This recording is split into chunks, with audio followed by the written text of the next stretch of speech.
Hello friends, this is Deepak Singh on behalf of AQ Bias, and I'll be taking up the topic of North Atlantic Treaty Organizations. And apart from that, I will also be discussing some related organization, some former or the present, that is Warsaw Pact and CSTO. तो NATO इस वजह से news में है because recently there was a summit. A recent summit of NATO was held at Brussels. अभी Joe Biden जो आपका president है यूएसए का, वो G7 समिट के लिए अभी यूरोप आया था, तो उसने सोचा कि चलो यूके तो आया हूँ G7 समिट के लिए, नाटो का न्यू अटलांटिक चार्टर भी साइन कर लिया, तो अब चलते हैं नाटो, चलते हैं ब्रसेल्स, चलते हैं नाटो की मीटिंग करने के लिए। तो यहाँ पे इस कंटेक्स्ट में ये न्यूज़ है। तो यहाँ पे की डिसीजन, अच्छा एक और बात मैं आपको बोलना चाहूँगा that the lecture of G7 was conducted by me at the AQ Bias channel, and that is there on YouTube, so I would request you to kindly go through it.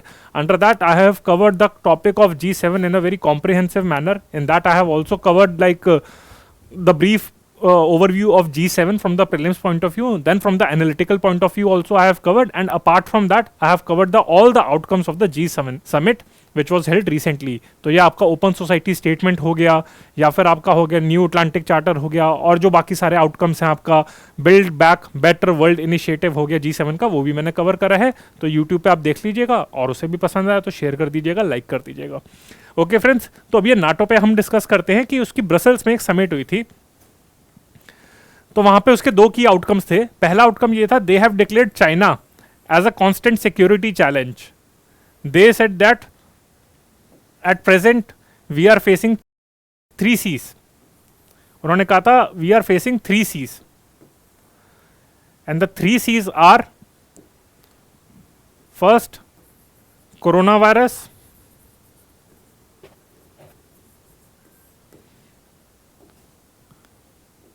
second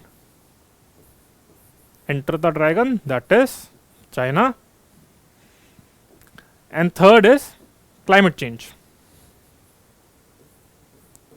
So according to USA, that was said at G7 summit as well as NATO, so these are the 3 C's or the 3 challenges that the world is facing. First is coronavirus, second is China, and climate change.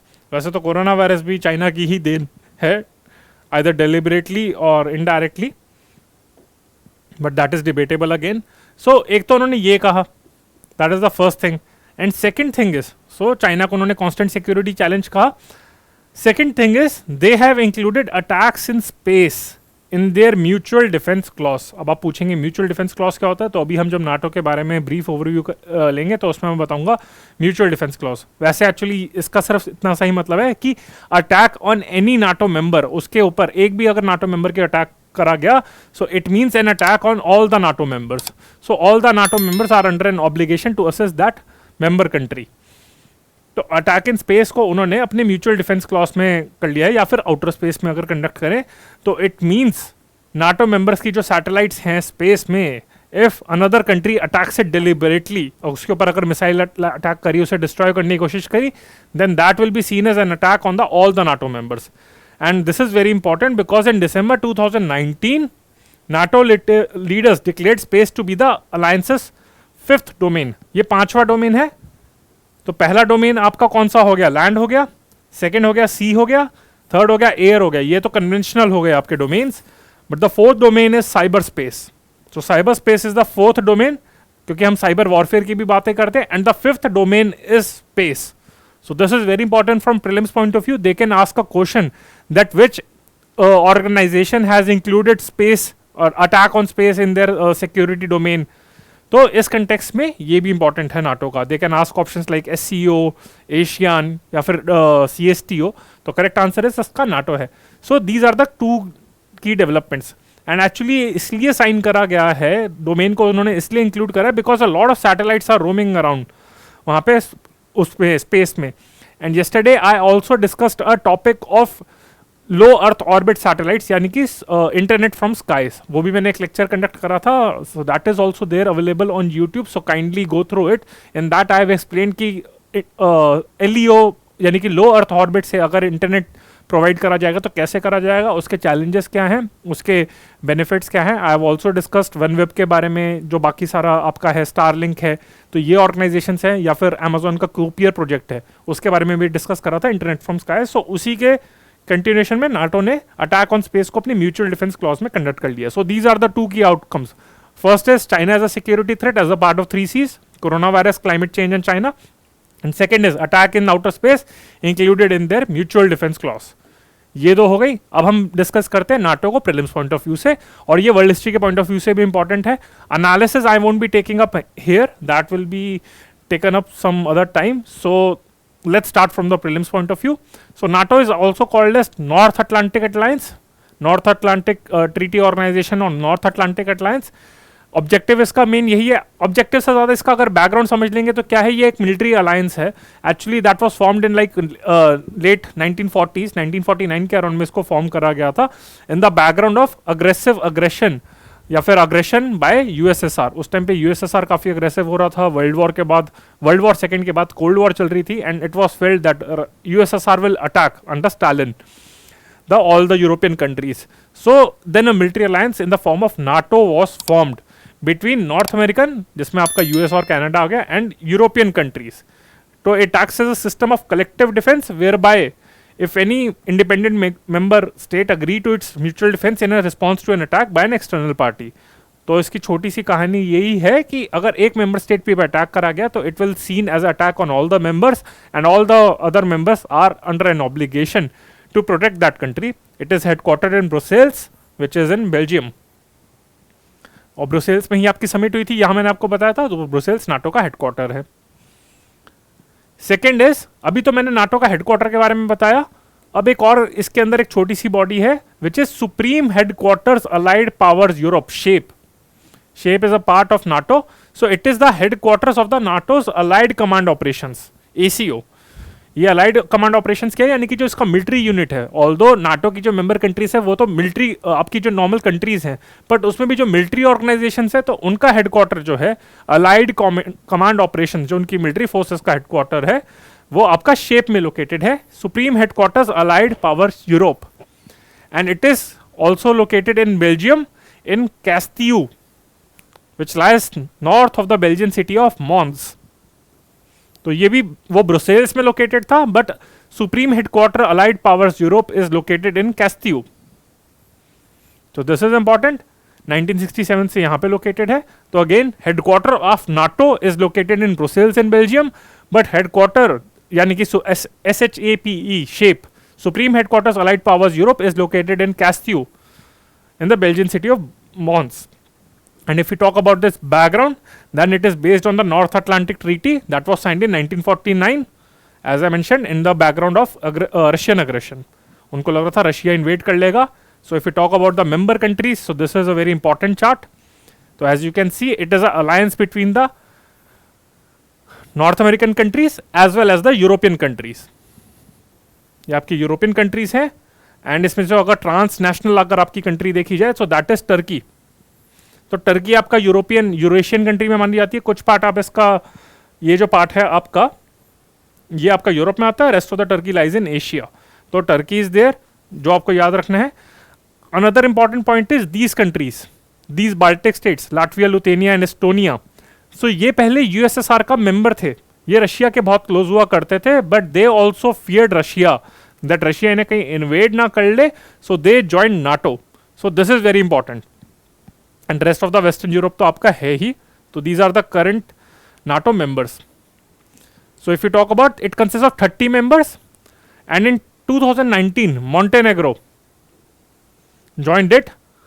Montenegro joined it in 2007 and North Macedonia in 2020. तो पहले इसके 28 थी, but these are the recent admissions, Montenegro and North Macedonia. Of the 30 countries, 2 are located in North America, Canada and USA. आपकी Mexico इसका member नहीं है. 28 are in Europe, one of which is Turkey, which is in both Europe and Asia. And 3 former Soviet states of Estonia, Latvia and Lithuania are members of NATO. तो ये जो तीनों countries हैं जो मैंने आपको बताया था, ये भी की पॉइंट है कि पहले ये यूएसएसआर के अंदर थी, but now they have shifted to NATO. Apart from that there are various partner organisation which cooperate with, मतलब नाटो ने काफी सारे मैकेनिज्म बनाए हैं so as to cooperate with other member countries. जैसे आपको पता होगा कि इट वॉज सेट दैट कि India followed the principle of 9 alignment policy, movement policy. तो उसके कंटेक्स्ट में उन्होंने कोई भी ब्लॉक ज्वाइन नहीं करा था नाटो का, और यूएसएसआर का ब्लॉक भी ज्वाइन नहीं करा था उन्होंने, सीएसटीओ का या फिर वॉर्सो पैक्ट भी ज्वाइन नहीं करा था। But Pakistan decided to cooperate with NATO and the so Pakistan NATO का मेंबर तो नहीं बना था, but there is an initiative by NATO under by the name of partners across the globe.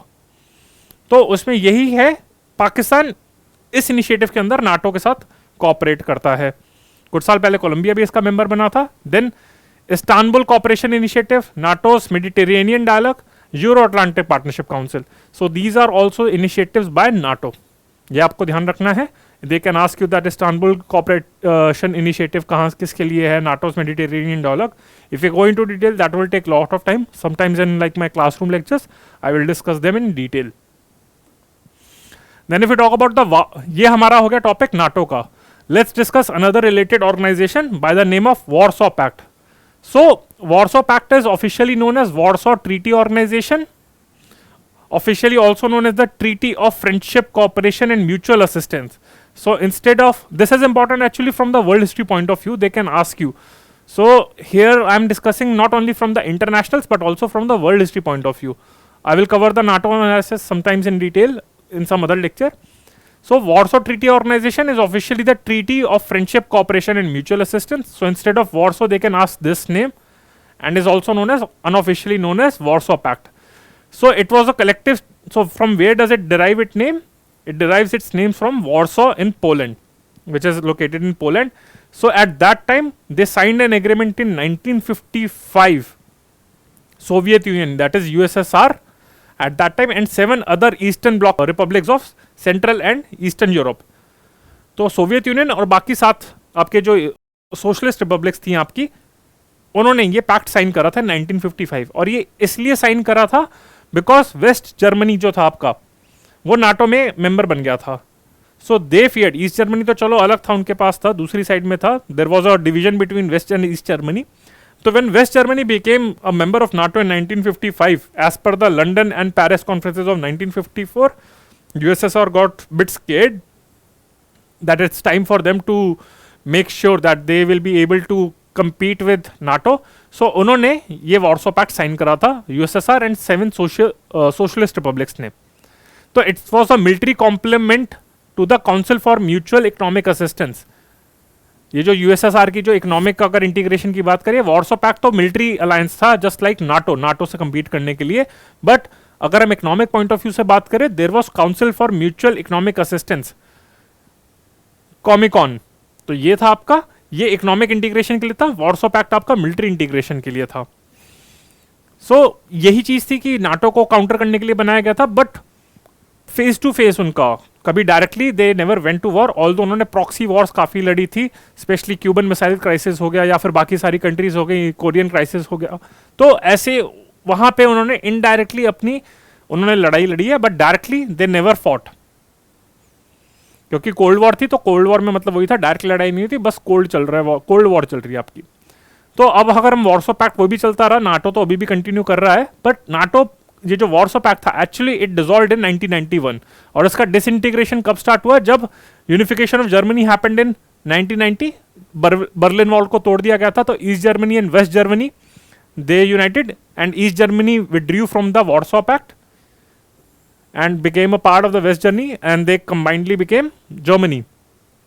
फिर 1991 में डिसाइड करा गया, एक मीटिंग हुई थी हंगरी में, तो पैक्ट को वहां पे एंड कर दिया गया था, डिक्लेयर कि अब खत्म हो गया। एंड यूएसएसआर भी उसके कुछ टाइम बाद ही अपनी डिसॉल्व हो गई थी इन दिसंबर 1991, डिसइंटीग्रेशन ऑफ यूएसएसआर। सो उसके बाद यही हुआ था, वॉर्सो पैक्ट का एंड हो गया था, बट रशिया ने सोचा, and USSR was succeeded by Russia. So Russia decided so as to ensure that some kind of cooperation remains between Russia and other countries. So many of the Warsaw Pact members became member of CSTO, Collective Security Treaty Organization.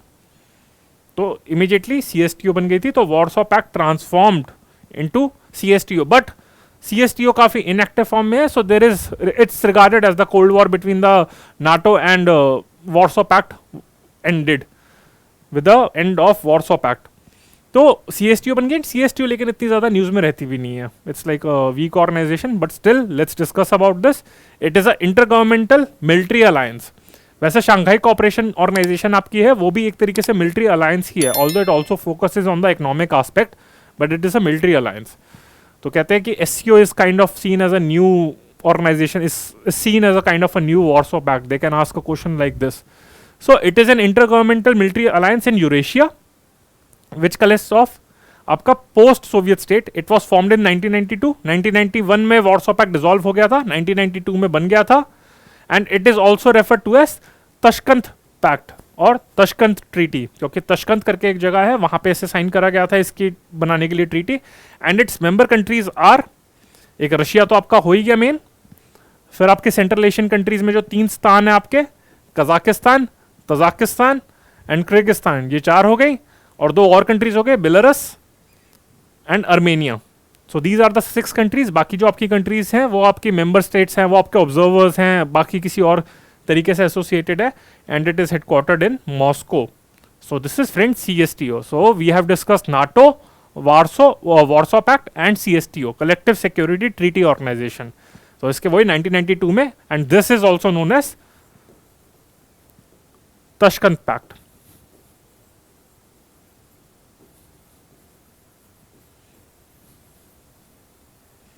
Okay, and the 6 countries are Armenia, Belarus, Kazakhstan, Kyrgyzstan, Russia and Tajikistan, and it is headquartered in Moscow.